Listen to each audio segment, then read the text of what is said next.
تو اس نے کہا کہ امیر المومنین عمر بن خطاب رضی اللہ تعالیٰ عنہ نے پانی مانگا ہے، تو وہ اندر سے جلدی سے بھاگ کے گیا اور تھوڑا سا شہد جو ہے وہ لے آیا، اور اس نے آ کر کہا کہ اے عمر بن خطاب رضی اللہ تعالیٰ، میرے پاس آپ نے پانی مانگا تھا، میرے پاس یہ شہد بھی ہے، تو آپ یہ شہد کھا لیجئے۔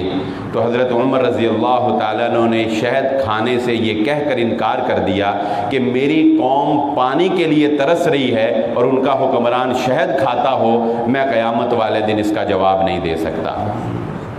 حالانکہ اگر کھا لیتے تو کوئی جرم نہ کرتے، لیکن وہ احساس کی بات ہے، وہ تڑپ کی بات ہے جو ایک حاکم وقت، ایک مسلمان حکمران کے دل کے اندر عوام کے لیے اور اپنی رعایا کے لیے ہوا کرتی تھی۔ تبھی تو اللہ رب العزت کی مدد اور اللہ رب العزت کی نصرت جو ہے وہ ان جیسے حکمران اور عظیم لوگوں کے اوپر اترا کرتی تھی۔ اللہ کے نبی صلی اللہ علیہ وآلہ وسلم نے بطور خاص رات کے اندھیرے اور تاریکی میں ہاتھ اٹھا کر کہا، اے اللہ، اسلام کو تقویت عطا کر دے عمرو بن حشام، یا جو ابو جہل جس کا جو تھا، یا وہ یا عمر بن خطاب رضی اللہ تعالیٰ عنہ، ان دونوں میں سے کسی ایک کو اسلام کی توفیق دے دے، مسلمان کر دے، اور اس کے ذریعے سے اسلام کو تقویت حاصل ہو جائے۔ اللہ رب العزت کا قانون بھی یہ ہے کہ ہدایت اسے ہی ملتی ہے جس کے دل کے اندر کوئی تڑپ ہوتی ہے۔ کھیتی اسی زمین کے اوپر اگا کرتی ہے جس زمین کے اوپر بنجر پن نہ ہو، جس زمین میں سیراب پانی کو جذب کرنے کی صلاحیت موجود ہو۔ چنانچہ عمر بن خطاب رضی اللہ تعالیٰ عنہ کی یہ دعا کے لیے یہ دعا نبی صلی اللہ علیہ وآلہ وسلم کی قبول ہوئی، اور آپ ایک دن اس تذبذب کا شکار تھے کہ آپ کو یہ سمجھ میں نہیں آتا تھا، آپ ذہنی طور پر الجھاؤ کا شکار تھے، یہ سمجھ نہیں آتا تھا کہ آیا میری قوم جو ہے وہ حق پر ہے یا محمد رسول اللہ صلی اللہ علیہ وآلہ وسلم وہ حق پر ہیں۔ دن بدن آپ شاعر نہیں تھے، مگر شعروں سے بڑا شغف تھا، آپ لوگوں سے ان کے بارے میں سنتے تھے۔ پھر ایک دن یہ فیصلہ کیا کہ میں اپنی اس ذہنی خلش کو ختم کر دوں، میں جو ہر وقت سوچتا رہتا ہوں اور تذبذب کا شکار ہوں، کبھی ادھر سوچتا ہوں، آج یہ قصہ ہی ختم کر دوں۔ اور تلوار لی اور کہا کہ آج محمد الرسول اللہ صلی اللہ علیہ وآلہ وسلم کے ساتھ فیصلہ ہو جائے گا۔ گھر سے نکلے تو راستے میں کسی نے پوچھا کہاں چلے ہو؟ بتایا کہ یہ کام کرنے چلا ہوں۔ کہا اس کام کرنے سے پہلے ذرا اپنی بہن، اپنے بہنوئی حضرت سعید رضی اللہ تعالیٰ عنہ اور اپنی بہن کی خبر تو لے لو کہ وہ بھی اسلام قبول کر چکے۔ وہاں سے مڑے اپنی بہن کے گھر گئے اور کچھ نہ سوچا نہ سمجھا اور اس کے اوپر برس پڑے اور بہن کو جو ہے وہ مارا تو اس کا خون نکل آیا۔ جب خون نکلا دیکھا تو وہ خون کے اندر جو ایک محبت ہوتی ہے خون کی، اس محبت خون نے اس غصے کو ٹھنڈا کیا اور تسلی سے بیٹھ گئے اور بہن کو کہا کہ مجھے سناؤ کہ وہ تعلیم کیا ہے جو محمد الرسول اللہ صلی اللہ علیہ وسلم لے کر آئے۔ انہوں نے قرآن جب سنایا تو اسی تلوار کے ساتھ دار ارقم پر جا کر جب دستک دی تو محمد الرسول اللہ صلی اللہ علیہ وسلم اپنے اصحاب کے ساتھ تشریف فرما تھے۔ ایک دیکھنے والے نے جب دیکھا تو وہ گھبرا گیا، کمزور تھا، غلام تھے آپ کے ابتدائی ایمان لانے والے۔ کہا باہر تو عمر کھڑے ہیں، ہاتھ میں تلوار ہے، حضرت حمزہ رضی اللہ تعالیٰ عنہ جو ٹکر کے آدمی، برابر کے آدمی تھے، کہا آنے دو، اگر نیک ارادے سے آیا ہے تو سر آنکھوں پر، وگرنہ آج اس کی تلوار سے اس کا سر قلم کر دیں گے۔ دروازہ کھولا گیا، عمر بن خطاب رضی اللہ تعالیٰ عنہ محمد الرسول اللہ صلی اللہ علیہ وسلم کے سامنے بیٹھ کر کہا اشہد ان لا الہ الا اللہ واشہد ان محمد عبدہ ورسولہ۔ بے اختیار نبی صلی اللہ علیہ وسلم نے کہا نعرہ تکبیر اور صحابہ نے کہا اللہ اکبر۔ عمر بن خطاب رضی اللہ تعالیٰ عنہ نے پوچھا اے اللہ کے نبی صلی اللہ علیہ وسلم، شروع سے دلیر آدمی تھے، بہادر آدمی تھے اور حق جو بات سمجھ لیتے تھے، جس بات کو صحیح سمجھ لیتے تھے اس کے اوپر کمپرومائز نہیں کرتے تھے، اس کے اوپر دبتے نہیں تھے۔ وہ حکمت اور یہ دانائی اور یہی تقاضا، یہ وقت کا تقاضا، یہ باتیں عمر ابن خطاب رضی اللہ تعالیٰ عنہ میں نہیں تھی۔ یہ ہم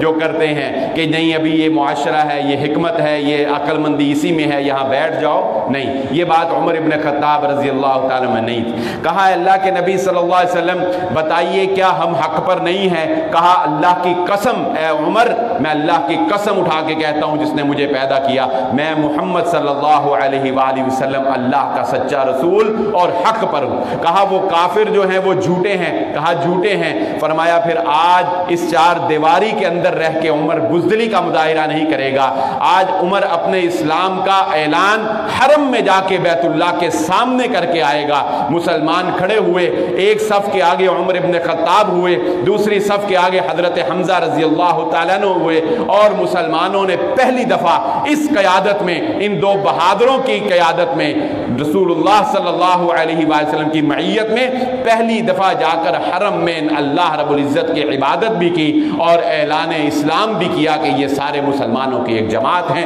اور کسی میں یہ جرت نہ ہو سکی کہ وہ آگے بڑھ کے ان کا راستہ روک سکتا تھا۔ اور عمر ابن خطاب رضی اللہ تعالیٰ عنہ جس وقت ہجرت کرنے لگے ہیں اس وقت بھی آپ نے چھپتے چھپاتے ہجرت نہیں کی، جبکہ صحابہ کرام نے بڑی خاموشی کے ساتھ اور چھپ چھپا کر ہجرت کی ہے، لیکن عمر ابن خطاب رضی اللہ تعالیٰ عنہ نے جس وقت ہجرت کرنے لگے ہیں اس وقت بھی مکے والوں کو للکار کر کہا کہ مکے والوں سنو، میرے نبی محمد صلی اللہ علیہ وآلہ وسلم نے مجھے حکم دیا سو میں ہجرت کرنے جا رہا ہوں، کسی میں جرت ہو تو عمر کا راستہ روک کر دیکھ لیں، کسی میں ہمت ہو، میں بزدلی سے یا ڈر کے نہیں جا رہا، کسی میں ہمت ہو تو عمر کا راستہ روک کر دیکھ لے، مگر کسی میں یہ جرت پیدا نہ ہو سکی۔